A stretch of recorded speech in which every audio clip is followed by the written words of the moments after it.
시청자 여러분, 안녕하십니까? 오늘의 주요 뉴스를 전해드리겠습니다. 먼저 미국 뉴스입니다. 트럼프 대통령이 우크라이나에 패트리어트 미사일 시스템을 지원하겠다고 밝혔습니다. 13일 앤드류스 공군기지에서 기자들과 만난 트럼프 대통령은 우크라이나에 절실히 필요한 패트리어트를 보낼 것이라며 푸틴은 말은 좋게 하지만 밤에는 모두를 폭격한다. 난 그런 방식이 싫다고 말했습니다. 트럼프 대통령은 나토와 유럽연합이 이번 무기 지원의 전액 비용을 부담할 것이라고 밝혔으며 미국은 무기를 제공하지만 비용은 받는다. 이것은 비즈니스라고 강조했습니다. 현재 우크라이나는 독일, 미국 등과 함께 패트리어트 시스템 추가 확보를 위한 협상을 진행 중이며 유럽 동맹국들은 100억 유로 규모의 재건 자금을 약속한 상태입니다. 트럼프 대통령은 오는 월요일 나토 사무총장 마르크 류테와 만나 우크라이나 문제를 비롯한 안보 현안을 논의할 예정입니다. 다음 뉴스입니다. 미국이 유럽연합과 멕시코산 수입품에 대해 다음 달 1일부터 최대 30%의 고율 관세를 예고했습니다. 백악관 경제자문위는 협상이 실패할 경우 실제 부과될 것이라며 강경한 입장을 밝혔습니다. 유럽연합은 보복 관세를 준비 중이지만 협상 의지를 보이며 시행 시점을 일단 8월 초로 미뤘습니다. 이번 조치는 자동차와 제약 등 양측의 주력 산업에 직접적인 타격을 줄 수 있어 우려가 커지고 있습니다.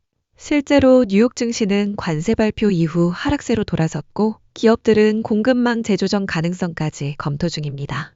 멕시코 역시 부당한 조치라고 반발하면서도 협상 테이블은 유지하겠다는 뜻을 밝혔습니다. 다음 뉴스입니다.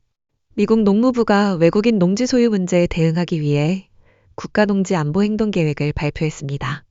이 계획은 외국 자본의 미국 농지 매입을 제한하고 식량 공급망과 농업 연구를 보호하는 내용을 담고 있습니다. 농무부는 중국 국적자의 농지 보유 면적이 26만 에이커를 넘는다고 밝히며 일부는 미군 기지 인근에 위치해 국가 안보 우려가 크다고 경고했습니다. 농무장관 브룩 롤린스는 우리는 세계를 먹여 살리고 있다. 우리의 땅과 실험실, 기술을 외국 적대 세력이 통제하게 두지 않겠다고 강조했습니다. 이번 조치에는 익명신고가 가능한 농지거래 감시 포털 구축, 생물 보안 위협 대응, 외국의 농업기술 탈취 방지책 등이 포함됩니다. 텍사스, 아이오와 등 여러 주 정부도 이번 조치에 환영 입장을 밝히며 농지안보를 곧 국가안보로 인식하는 정책 기조에 힘을 실었습니다. 다음 뉴스입니다. 알래스카 주민 수십만 명이 이번 주부터 1인당 1,702달러의 현금 지급을 받게 됩니다.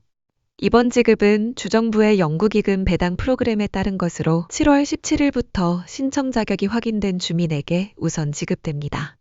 배당금은 기본 배당금 1,440달러에 더해 높은 유가를 반영한 262달러의 에너지 지원금이 포함되어 있습니다. 올해 지급액은 지난해보다 30% 늘어난 금액으로 높은 유가와 기금의 투자 수익이 반영됐습니다. 연구기금은 1976년 알래스카의 석유 수익을 주민과 공유하기 위해 설립됐으며 매년 약 60만 명이 배당을 받습니다. 다음 뉴스입니다. 미국 매사추세츠주 폴리버의 한 요양시설에서 화재가 발생해 최소 9명이 숨졌습니다.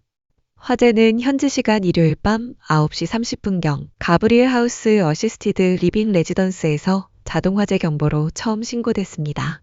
현장에 도착한 소방대원들은 창문 밖으로 몸을 내밀고 구조를 요청하는 주민들을 발견했으며 다수의 사람들을 긴급 구조했습니다.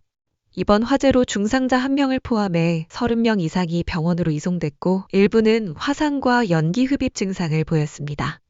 당시 건물에는 약 70여 명이 거주 중이었으며 정확한 화재 원인은 현재 조사 중입니다. 폴리버 소방서장은 지역사회 전체가 충격에 빠졌다며 유가족에게 깊은 위로를 전했습니다. 다음은 한국 뉴스입니다. 이재명 정부 초대 내각에 대한 인사청문회가 본격 시작됐습니다. 첫날인 14일에는 강선우 여성가족부, 정동영 통일부, 백영훈 과학기술정보통신부, 전재수 해양수산부 장관 후보자 등 4명에 대한 청문회가 열렸습니다. 국민의힘은 강선우 후보자의 보좌진 갑질 의혹, 이진수 교육부 장관 후보자의 논문 표절 문제를 집중 추궁하며 공세 수위를 높였습니다. 민주당은 흠집내기라며 반박했지만 국민의힘은 청문회 하루만 버티면 된다는 식의 오만한 태도라고 비판했습니다. 특히 야당은 이번 청문회가 자료 제출 미비와 증인 채택, 부재 속에 진행되고 있다며 정당성을 문제 삼았습니다.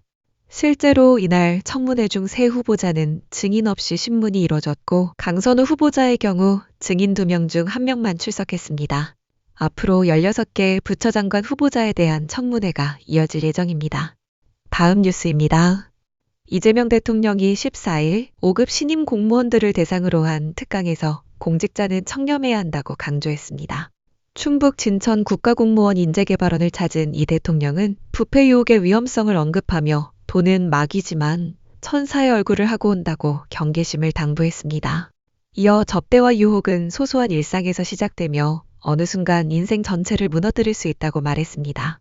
또한 성남시장 재직 시절 사무실에 CCTV를 설치했던 경험을 소개하며 공직자로서 스스로 투명성을 지켜왔다고 밝혔습니다. 이 대통령은 공무원의 판단은 누군가의 삶을 결정지을 수 있는 막중한 권력이라며 그만큼 책임감과 신중함이 필요하다고 강조했습니다.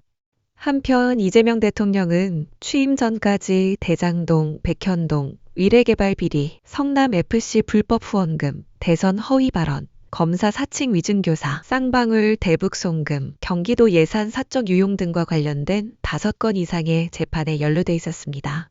다음 뉴스입니다.